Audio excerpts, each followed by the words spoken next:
तो बहुत ही ज़्यादा दिक्कत को गाड़ी को पीछे करने में बैक मंदिर जाने के लिए ऊपर से रास्ता है क्या बनाती है वो कितनी खूबसूरत होते हैं, क्योंकि जैसे ही हैव टू कम हियर भी आप चाहे कश्मीर जाएं चाहे उत्तराखंड की। आई केम टू ऊखीमठ और वहाँ से मुझे बर्फबारी हो रखी है, तो डिपेंड करता है कि आप हेलो वेलकम एवरीवन, आप सभी का स्वागत है इस नए व्लॉग में। मैं आपको ले चल रहा हूँ खूबसूरत चोपता वैली की तरफ। आज हमारा सफ़र शुरू हुआ है केदार घाटी से तुंगनाथ की घाटी पर। तो भगवान केदारनाथ की धरती से भगवान तुंगनाथ की घाटी की तरफ चल रहे हैं। चोपता जो कि स्विट्ज़रलैंड ऑफ उत्तराखंड कहा जाता है, उसकी खूबसूरत छटाएं प्राकृतिक नज़ारे देखने के लिए आप सभी बने रहिए मेरे साथ इस सफ़र में। आपको दिखाऊंगा मैं इन खूबसूरत वादियों के हसीन सफ़र की जो यात्रा है उसको। और यहाँ सकरी रोड पे बाइक चलाना भी टफ है। अब आप जो देखने वाले हैं वो है 3 पैरों वाला बंदर। ये बहुत ही एक्टिव बंदर है, जबकि इसका एक पैर नहीं है या एक हाथ आप कह सकते हैं नहीं है, लेकिन इस फिर भी इसके जज्बे को सलाम है। इसने कहीं भी हार नहीं मानी और ये बराबर अपनी एक्टिविटी को अंजाम दे रहा है। आपको नज़ारे दिख रहे हैं, ये है चोपता वैली के, और जो पहाड़ आपको दिख रहे हैं यहीं पे हमको जाना है। और ये जो आपको सामने दिख रही है खूबसूरत चोटियाँ हैं चोपता वैली की। और धीरे धीरे ये सफ़र हमारा वहाँ के लिए जो शुरू हुआ था, अब हम नज़दीक पहुँच रहे हैं। मंजिल तो बहुत ही खूबसूरत है, उसमें कोई शक नहीं है, लेकिन जो रास्ते हैं वो भी कम खूबसूरत नहीं हैं। ये हर तरफ प्राकृतिक नज़ारे हैं जो सभी के मन को मोह लेते हैं। अब इन घने घने जंगलों के बीच से होते हुए हम धीरे धीरे पहुँच रहे हैं अपनी मंजिल तक। अगर आप देखें तो हर तरफ बर्फ़ से ढकी हुई चोटियां हैं वो दिखाई देंगी। अभी तो हम घने जंगलों के बीच से जा रहे हैं। जितना हम आगे बढ़ते चले जा रहे हैं उतनी ही हवा ठंडी होती जा रही है। Make sure that if you are travelling, if you are coming here on your own vehicle, so be careful. दोस्तों, रोड के दोनों तरफ और कभी कभी बीच में बर्फ़ इस तरह से बिछी है जैसे कि प्रकृति ने हमारा कालीन बिछा के स्वागत किया हो। और जैसे ही इस तरह की रोड आती हैं यहाँ पे दिक्कतें स्टार्ट हो जाती हैं, क्योंकि दोनों तरफ बर्फ़ है। अगर कोई गाड़ी सामने से आ गई तो बहुत ही ज़्यादा दिक्कत हो जाती है, जैसे कि यहाँ पे हुई थी हमें। जैसे ही हम यहाँ पहुँचे गाड़ी सामने से आ गई और इनको गाड़ी को पीछे करने में, बैक करने में बहुत दिक्कत हुई, क्योंकि टायर बहुत ज़्यादा स्लिप कर रहे थे। तो ये दिक्कत होती है जब कोई दूसरी व्हीकल सामने आ जाती है। गाड़ियों को पास देना अपने आप में एक चैलेंज हो जाता है दोस्तों।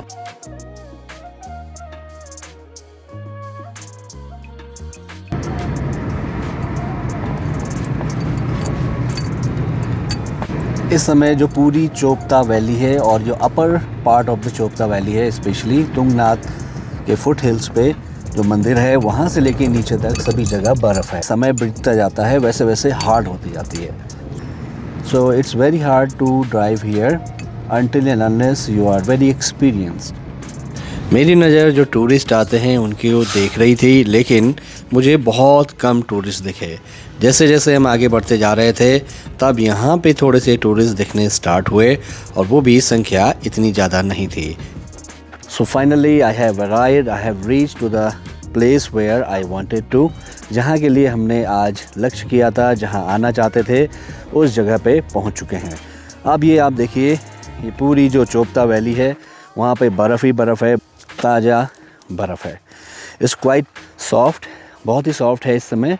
आगे जो रास्ता है चोपता के लिए और आगे है थोड़ा सा, लेकिन यहाँ के आगे बहुत ज़्यादा बर्फ़ पड़ी हुई है कि साथ शाम का टाइम होने वाला है, इसकी वजह से बहुत ज़्यादा जम जाती है।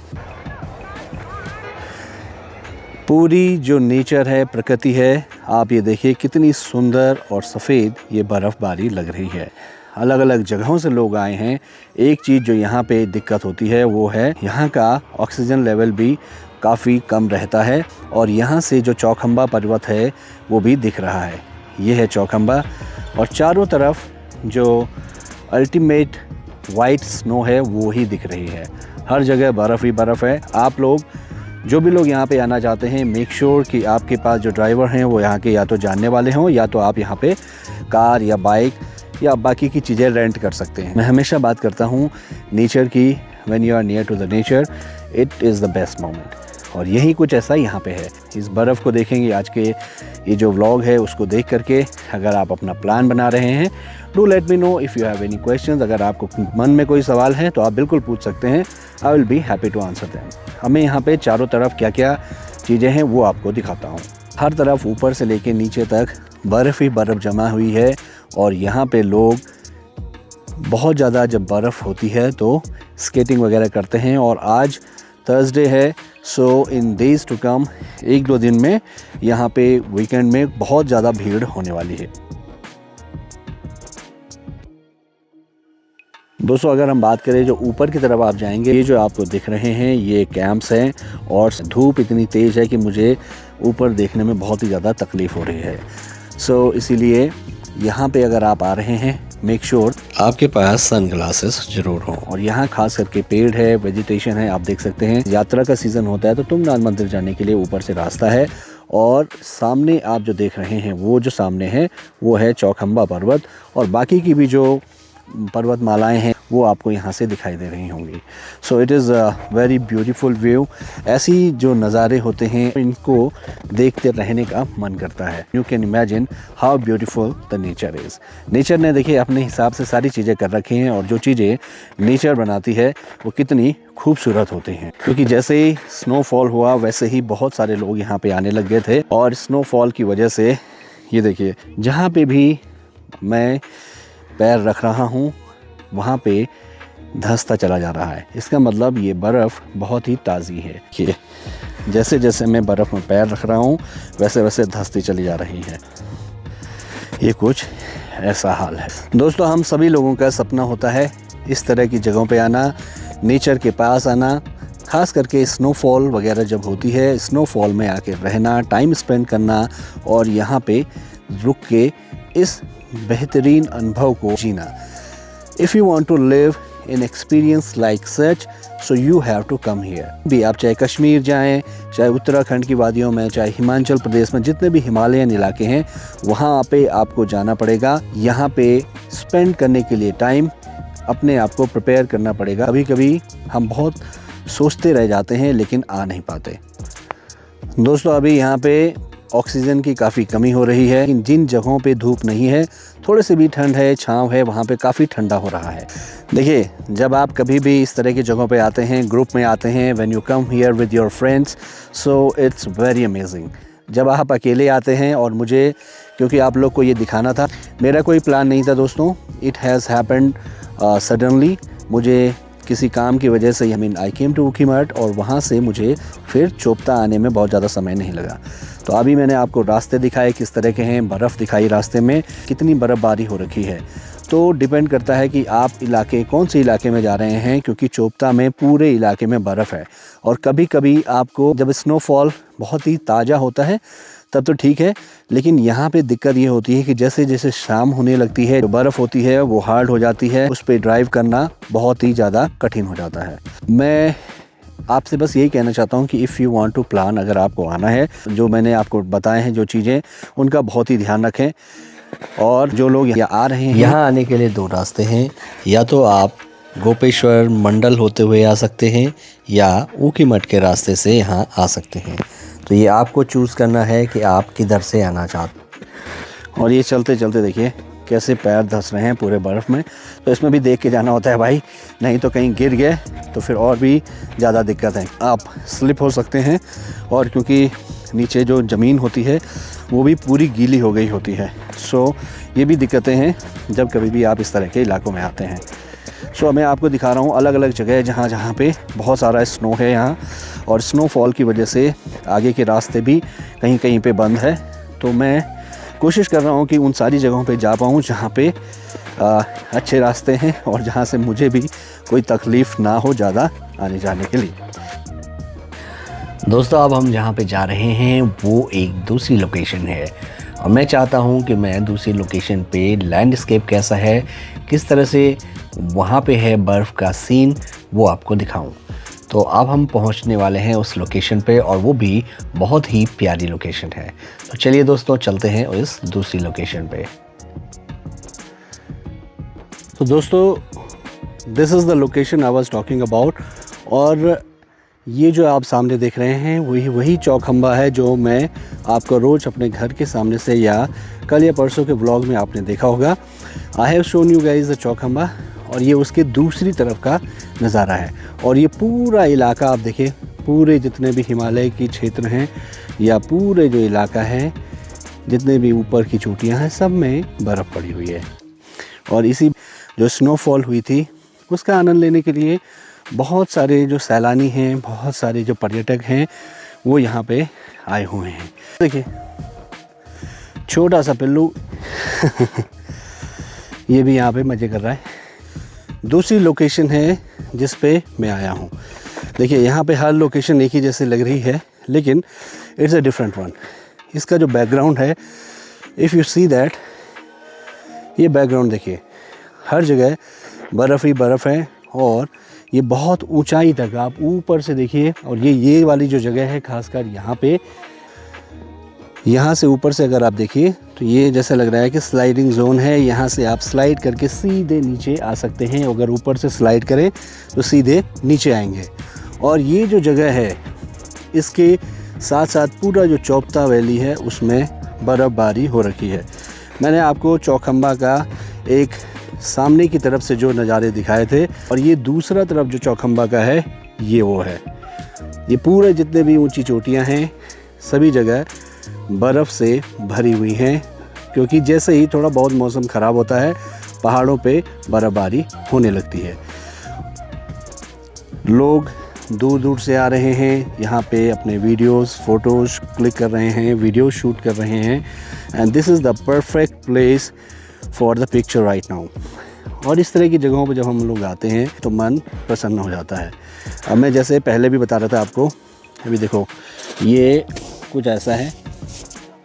तो दोस्तों, if you can see me here, देखो ये बहुत सारी जो बर्फ़ की बातें मैं कर रहा था, मुझे चांस नहीं मिल रहा था इसको खेलने के लिए। You can see this now, and this is the picture, इसके मोमेंट। ये जो लैंडस्केप है इसको आप देखिए। अगर मैं अभी कैमरे को पूरा पैन करके आप लोग को दिखाऊंगा, I will show you how good it is. लेकिन अभी शाम का वक्त होने वाला है, तो इसलिए थोड़े हल्की जो ठंडी हवाएं हैं वो भी आने लगी हैं।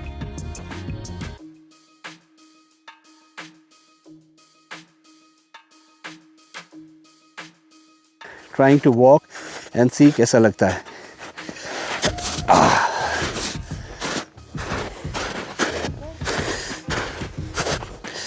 सो यहाँ पे मैं आया हूँ, मेरे ही यहाँ पे 40 स्टेप्स बने हुए हैं। और यहाँ से नीचे आते आते जितने भी निशान बन रहे हैं, मैं पैरों के निशान बनाते हुए आ रहा हूँ। एंड बहुत ही अच्छा लग रहा है भाई, बर्फ़ में खेल करके। और बैठ करके देखता हूँ मैं थोड़ा सा, यहाँ पे तो फिसलने का मन कर रहा था। आई होप आप लोगों को ये अच्छा लग रहा होगा यहाँ पे लोकेशन। और अगर आप आना ही चाहते हैं तो यू आर ऑलमोस्ट वेलकम। बहुत ठंड है, जैसे ही मैं बर्फ़ में गया, ऊपर से लेके नीचे तक का हाथ पूरे ठंड हो गए हैं। ये देखिए, this is the dog I was talking about. It is a Himalayan shepherd.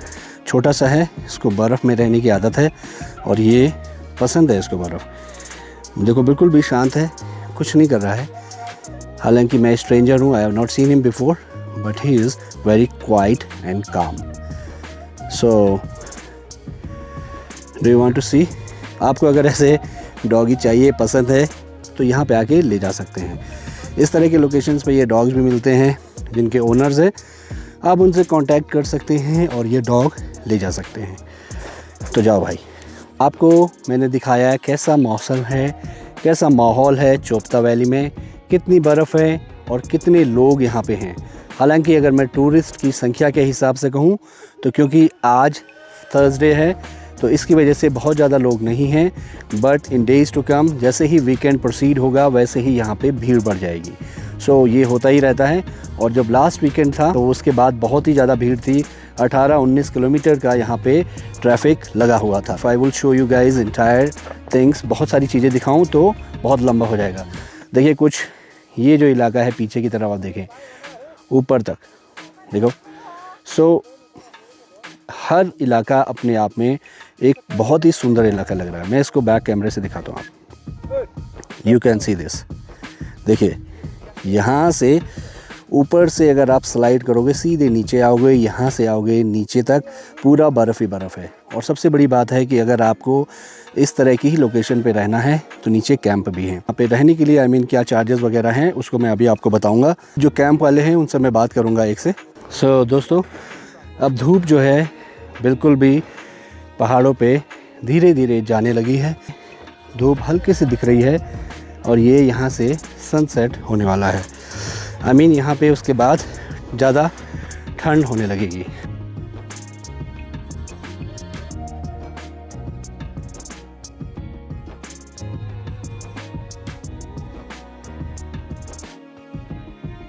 मुझे अभी यहाँ पे कैंप के एक ओनर हैं सुनील भाई, ये मिले हैं और इनका यहाँ पे नीलकंठ नाम से कैंप है।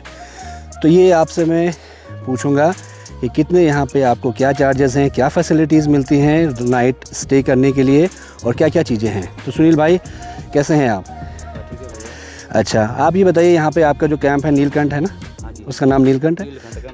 अच्छा, ये कहाँ पे है? रोड से कितनी दूर है? रोड से 50 मीटर ऊपर है। अच्छा, और हमारा यहाँ पे स्टे के लिए अवेलेबल है। तो इसमें 1000 रुपये एक आदमी का है, उसमें डिनर और ब्रेकफास्ट इंक्लूड रहता है। अच्छा, और एक कैंप में 4 बेड लगे हुए हैं, लगभग 4 से 5 आदमी एक कैंप में रुक सकते हैं। अच्छा, और कंफर्टेबल स्टे रहता है, चाय पानी, बाकी अगर ऑन डिमांड अगर कुछ खाने के लिए बनाने के लिए बोलेंगे तो मिल जाता है। ठीक है, थैंक यू भाई साहब। दोस्तों, अभी मैंने बात की कैंप के ओनर से एंड ही वाज सेइंग कि जो यहाँ पे स्टे है दैट इज़ 1000 पर पर्सन फॉर 4 जो कैंप है उनमें 4 आदमी इनके रहते हैं और उसमें आपको मिल सकता है कंफर्टेबल स्टे। आई थॉट कि आप लोग को एक आइडिया हो जाएगा यहाँ का प्राइस रेंज क्या है और किस तरह की फैसिलिटीज़ हैं। So I am just trying every bit of mind जिससे आप लोग को थोड़ा कंफर्टेबल हो सके स्टे यहाँ पे जब भी आप लोग आए और फर्स्ट हैंड यहाँ की चीज़ों को आप देख पाओ। बाकी अब यहाँ पे भीड़ कम ही रह गई है और जो भी पर्यटक वगैरह हैं, I think tomorrow is weekend and क्योंकि अब वीकेंड स्टार्ट हो गया है specially from Delhi and NCR, वहाँ के लोग काफ़ी सारे आने वाले हैं और यहाँ पे दिल्ली और NCR के लोगों के आने के लिए बहुत ज़्यादा समय नहीं लगता है। सो इट कैन यहाँ पे इंजॉय करते हैं। Almost I have seen this. दोस्तों, आई होप आप लोग को ये व्लॉग अच्छा लगा है। आपने जो लोकेशंस यहाँ पे देखी या जिस तरह से जो भी चीज़ें आपने यहाँ पे देखी आपको वो बहुत पसंद आई होंगी। And if you want to plan out here तो आप ज़रूर प्लान कर सकते हैं। What is the exact route to visit here if you are watching this vlog for the very first time and you don't know where the location is, so I will share everything in description although, but if you still have any questions you can call me, you can share them through the comments. दोस्तों, आज का इस blog को यहीं पे समाप्त करने का समय आ चुका है और आज चोपता वैली के इस खूबसूरत बर्फ़ के पहाड़ से या मैदान से आपको मैं कह रहा हूँ गुड बाय। शाम होने वाली है और धीरे धीरे यहाँ की बर्फ़ और हार्ड हो जाएगी और जितनी ये बर्फ़ हार्ड हो जाएगी उतने ही हमको प्रॉब्लम होगी गाड़ी को ड्राइव करने में। So the people who are coming through their vehicle here, इस बात का ज़रूर ध्यान रखें। अगर आपको शाम हो जाती है तो do not try to go, अगर रोड पे बर्फ़ है तो आप उस पर ट्रैवल या ड्राइव करने की कोशिश ना करें क्योंकि शाम को बर्फ़ हार्ड हो जाती है and it is very hard to drive on that.